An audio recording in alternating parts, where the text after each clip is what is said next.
સાળંગપુરના વિશ્વ પ્રસિદ્ધ કષ્ટભંજન હનુમાનજી મંદિર ખાતે આજે પવિત્ર પુરુષોત્તમ માસ નિમિત્તે દાદાને અદ્ભુત શણગાર કરવામાં આવ્યો હતો અને ભારતીય સંસ્કૃતિની પરંપરાગત રીતે ગ્રામ્ય વાતાવરણ ઊભું કરવામાં આવ્યું હતું.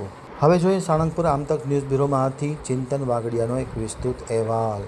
સ્વામિનારાયણ મંદિર વડતાલધામ સંચાલિત વિશ્વ પ્રસિદ્ધ યાત્રાધામ શ્રી કષ્ટભંજન હનુમાનજી મંદિર સાળંગપુર ખાતે પવિત્ર અધિક જેઠ માસ એટલે કે પુરુષોત્તમ માસ નિમિત્તે હરિપ્રકાશ દાસજી સ્વામીની પ્રેરણાથી આજરોજ બુધવારના દિવસે કષ્ટભંજન હનુમાનજી દેવને પરંપરાગત સફેદ વાઘા અર્પણ કરવામાં આવ્યો હતો. દાદાના મસ્તક પર કસુંબલ કિનારીવાળો શ્વેત સાફો અને ગળામાં સુવર્ણ અલંકારો તેમજ કમળના પુષ્પોનો હાર અર્પણ કરવામાં આવ્યો હતો. દાદાના દરબારમાં ભારતીય ગ્રામ્ય સંસ્કૃતિની ભવ્ય વિરાસતને ઉજાગર કરતો વિશેષ શણગાર પણ કરવામાં આવ્યો હતો, જેમાં કૂવો, પાણી સિંચવાનું દોરડું, બળદગાડું, માટીના ઘરની આબે પ્રકૃતિ તૈયાર કરવામાં આવી હતી.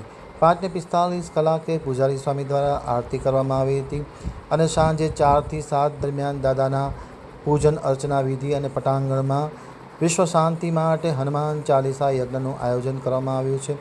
તેમાં પણ મોટી સંખ્યામાં લોકો લાભ લઈ રહ્યા છે અને આજે પણ અધિક માસ નિમિત્તે મોટી સંખ્યામાં ભાવિકોની હાજરી જોવા મળી હતી.